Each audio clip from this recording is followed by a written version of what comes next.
లేవంగానే భూమాతకి నమస్కారం చేయడం. సముద్రవస్తే దేవి అనే శ్లోకం ఉంది, అది చదవచ్చు. అబ్బా నాకు శ్లోకాలు అవన్నీ రావు, గుర్తుపెట్టుకోవడం రాదు, చేత కదంటారా, వదిలేద్దాం. ఒక్కసారి భూమాతకు నమస్కారం చేసుకుందాం లేసే ముందు. దానికంటే ముందు చాలామంది ఇలా చేస్తారు. కరగ్రే వస్తే లక్ష్మి, కరమధ్యే సరస్వతి, కరమూలేతు గోవింద, ప్రభాతే కరదర్శనం అని చెప్పేసి నమస్కారం చేసుకుంటాం. అది చేసుకోవచ్చు. లేదా ఇప్పుడు నేను చెప్పిన శ్లోకం గుర్తున్నట్లేదు కదా, గుర్తుండదు కూడా కదా, ప్రాక్టీస్ చేస్తే గుర్తొస్తుంది. ఫస్ట్ ఏం చేద్దామంటే మనము నా చేతుల్లోనే దైవం ఉంది అని మనం అనుకుందాం. దైవం ఉంటే ఎటువంటి పనులు చేయాలి, మనం మంచి పనులు చేస్తాం కదా, మంచి పనులు చేయాలి. అప్పుడు ఆటోమేటిక్గా అవుతుంది కదా. అది మనము పొద్దున్నే లేవంగానే ఆ పని జరగాలి.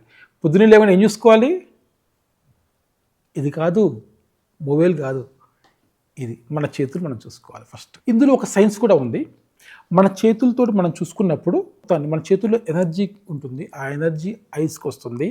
దానివల్ల ఐస్ కూడా స్ట్రాంగ్గా ఉంటాయి, మన చేతుల్లో ఉన్న ఎనర్జీ కూడా బాడీలో. ఇది ఒక సైన్స్ కూడా ఉంది దీని మీద. అవన్నీ మనకొద్దు. ఓకే, సింపుల్గా మనం ఏం చేద్దామో, అందుకే మనకి అవన్నీ అర్థం కూడా కాకపోవచ్చేమో కదా, అందుకనే మనం ఏం చేద్దామంటే సింపుల్గా చేతుల్లోనే భగవత్ కార్యం మన చేతులతో చేస్తాం. కింద కాలు పెట్టేటప్పుడు భూమాతకి ప్రార్థన చేద్దాం. తల్లి నన్ను క్షమించు, నీ మీద నేను కాలు పెడుతున్నాను అని మనం భూమాతకి వందనం చేద్దాం.